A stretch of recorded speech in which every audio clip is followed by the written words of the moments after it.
కార్తీక పౌర్ణమి ఎంతో శక్తివంతమైన రోజు.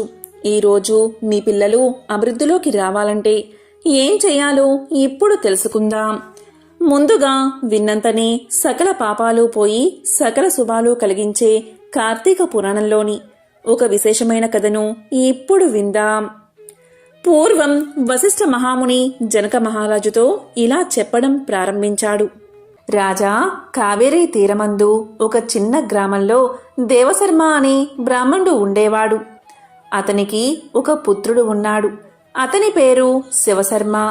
శివశర్మ చిన్ననాటి నుంచి భయభక్తులు లేక అతిగారాభంగా పెరగడం వల్ల నీచ సహవాసం చేసి దురాచారపరుడై మెలుగుతూ ఉండేవాడు.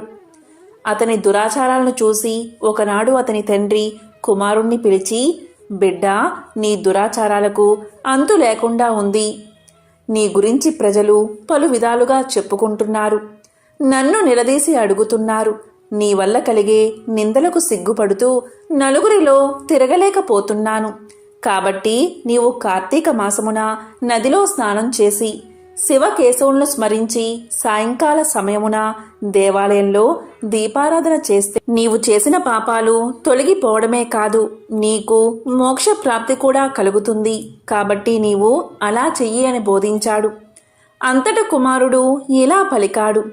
తండ్రి, స్నానం చేయడం వంటి మురికి పోగొట్టుకోవడానికే, అంతేకాని వేరేది కాదు. స్నానం చేసి పూజలు చేసినంత మాత్రాన భగవంతుడు కనిపిస్తాడా? దేవాలయంలో దీపాలు వెలిగిస్తే లాభమేమిటి?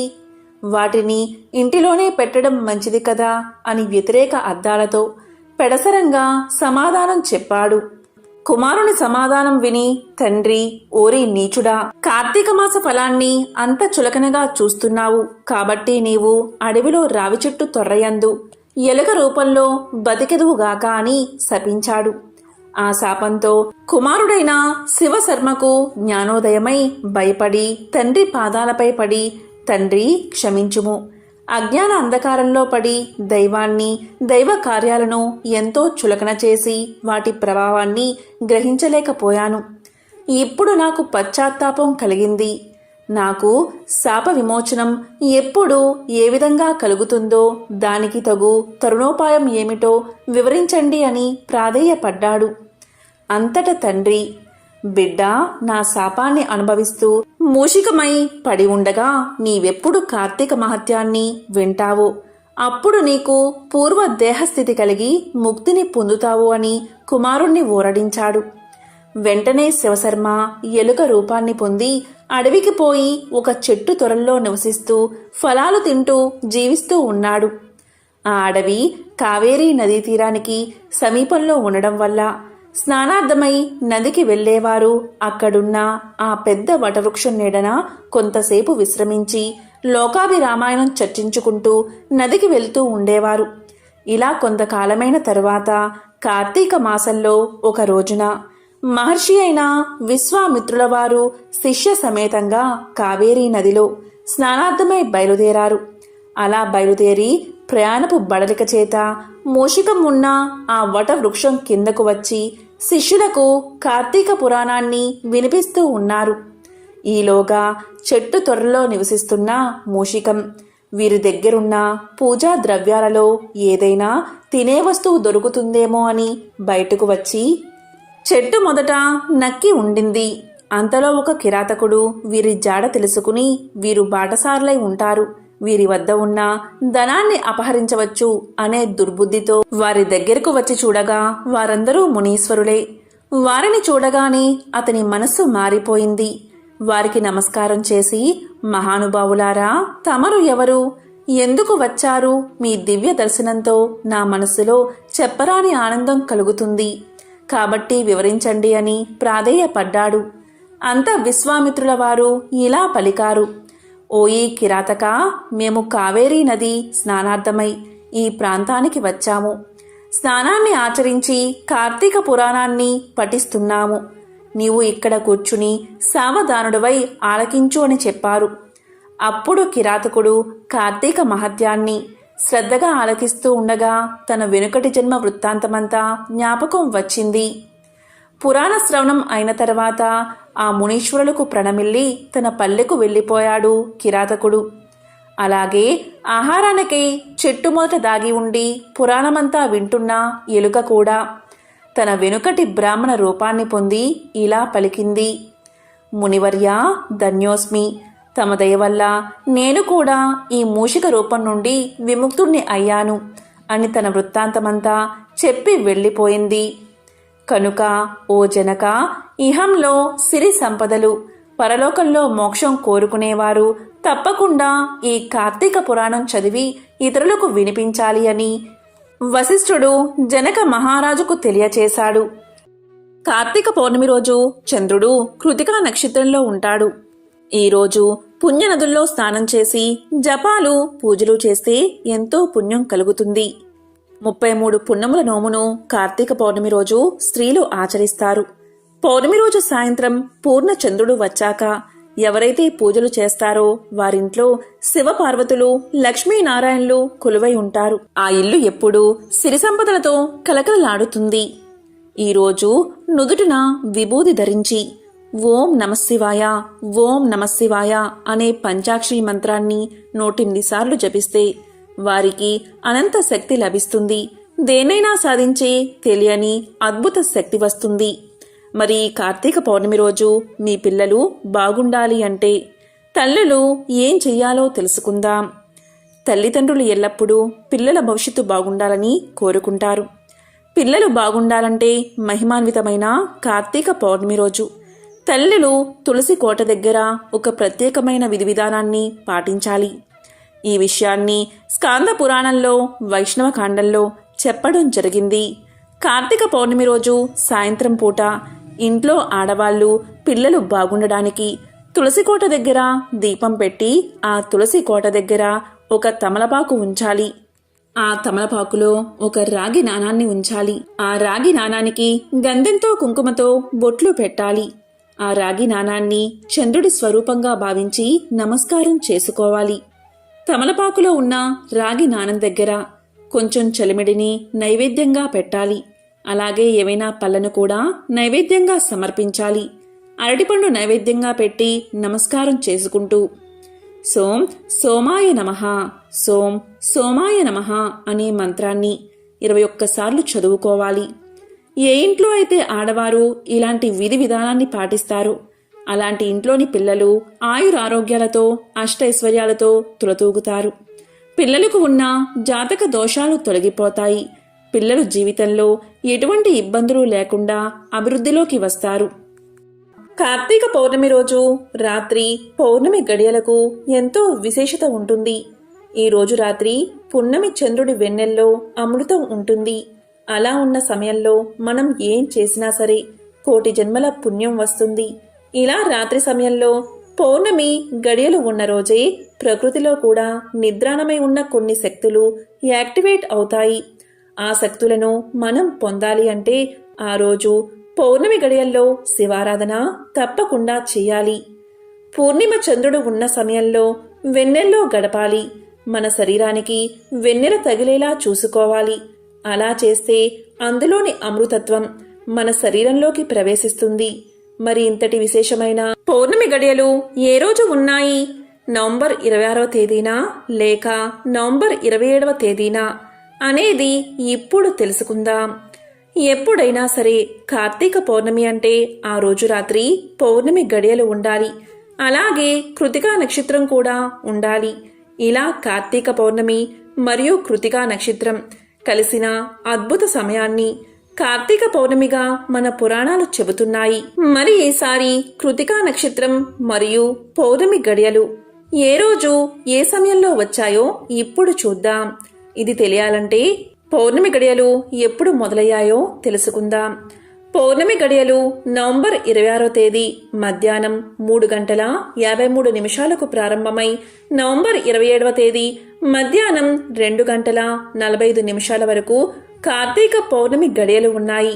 ఇక కృతికా నక్షత్రం వచ్చేసి పౌర్ణమి గడియలకు కొంచెం ముందుగా అంటే నవంబర్ 26వ తేదీ మధ్యాహ్నం 2:05 ప్రారంభమై నవంబర్ 27వ తేదీ మధ్యాహ్నం 1:35 వరకు కృతికా నక్షత్రం ఉంది. ఇక్కడ మనం చూస్తే ఈసారి కృతికా నక్షత్రం దాదాపు పౌర్ణమి గడియలతోనే మొదలై పౌర్ణమి గడియలు మొత్తం కృతికా నక్షత్రం కలిసి ఉంది. చాలామంది కార్తీక పౌర్ణమిని ఈ కృతికా నక్షత్రాన్ని ఆధారంగా చేసుకుంటారు. ఈసారి మనకు నవంబర్ 26వ తేదీనే రాత్రి పౌర్ణమి గడియలు మరియు కృతికా నక్షత్రం ఉన్నాయి. ఇలా పురాణాల్లో చెప్పిన విధంగా అంటే రాత్రి కార్తీక పౌర్ణమి గడియలు ఉండాలి, కృతికా నక్షత్రం ఉండాలి. ఇలా ఉన్న రోజే కార్తీక పౌర్ణమి చేసుకోవాలి. కాబట్టి నవంబర్ 26వ తేదీ ఆదివారం మాత్రమే ఇలా ఉంది. అంటే పౌర్ణమి గడియలు కృతికా నక్షత్రం ఉంది కాబట్టి నవంబర్ 26వ తేదీ ఆదివారం మాత్రమే కార్తీక పౌర్ణమి చేసుకోవాలి. నవంబర్ 27వ తేదీ సోమవారం కూడా పౌర్ణమి గడియలు కృతికా నక్షత్రం ఉన్నా కూడా రాత్రి సమయంలో పౌర్ణమి గడియలు లేవు. కాబట్టి ఈసారి నవంబర్ 26వ తేదీ మాత్రమే కార్తీక పౌర్ణమిగా జరుపుకోవాలి. ఈ రోజే అంటే నవంబర్ 26వ తేదీ రాత్రి 365 ఒత్తుల దీపాన్ని వెలిగించాలి. నవంబర్ 26వ తేదీ ఉదయం యథావిధిగా తులారాశిలో స్నానం చేసి ఆ రోజంతా ఉపవాసం ఉండి నక్షత్ర దర్శనం తర్వాత అంటే రాత్రి సమయంలో నవంబర్ 26వ తేదీ సాయంత్రం 6 గంటలు దాటిన తర్వాత మళ్ళీ పూజ చేసుకుని 365 ఒత్తుల దీపాన్ని గుడిలో లేదా ఇంట్లో వెలిగించుకోవాలి. ఇక్కడ ఒక విషయం గుర్తుపెట్టుకోండి. కార్తీక పౌర్ణమి రోజు నదీ స్నానం చేస్తే అత్యంత పుణ్యం మీకు కలుగుతుంది. ప్రతి ఒక్కరూ కూడా సముద్ర స్నానం, నదీ స్నానం చేయలేకపోవచ్చు. అలాంటి వారు ఇంట్లోనే ఉండి సముద్ర స్నానం, నదీ స్నానం చేసిన ఫలితాన్ని పొందాలి అంటే మీరు స్నానం చేసే ముందు చిటికెడు కల్లు ఉప్పు అంటే సముద్రపు ఉప్పును ఆ నీటిలో వేసుకుని దానితో స్నానం చేయండి. నవంబర్ 26వ తేదీ అంటే కార్తీక పౌర్ణమి రోజు ఈ విధంగా స్నానం చేసినా కూడా కార్తీక పౌర్ణమి స్నాన ఫలితం 100% దక్కాలి అంటే నవంబర్ 27వ తేదీ ఉదయం సూర్యుడు తులారాశిలో ఉండగా అంటే తెల్లవారుజామున 3:30 నుండి 5:30 మధ్యలో కార్తీక పౌర్ణమి స్నానం చేయాలి. వివరంగా చెప్పాలి అంటే కార్తీక పౌర్ణమి రోజు కార్తీక దీపం అలాగే కార్తీక స్నానం చేస్తే చాలా మంచిది. కార్తీక దీపం ఎప్పుడు పెట్టాలి అంటే రాత్రి సమయంలో. నవంబర్ 26వ తేదీ మధ్యాహ్నం నుంచి పౌర్ణమి గడియలు మొదలై నవంబర్ 27వ తేదీ మధ్యాహ్నం ముగుస్తున్నాయి. కాబట్టి నవంబర్ 26వ తేదీ రాత్రి సమయంలో పౌర్ణమి గడియలు ఉన్నాయి కాబట్టి నవంబర్ 26వ తేదీ దీపాన్ని వెలిగించాలి.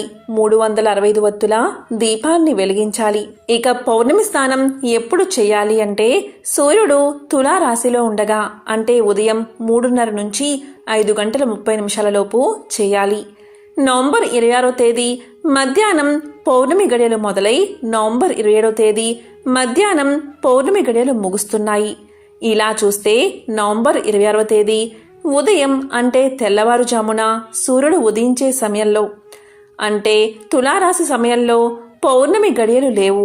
నవంబర్ 27వ తేదీ మధ్యాహ్నం వరకు పౌర్ణమి గడియలు ఉన్నాయి కాబట్టి కార్తీక పౌర్ణమి స్నాన ఫలితం మీకు 100% దక్కాలి అంటే నవంబర్ 27వ తేదీ ఉదయం కార్తీక పౌర్ణమి స్నానాన్ని ఆచరించాలి.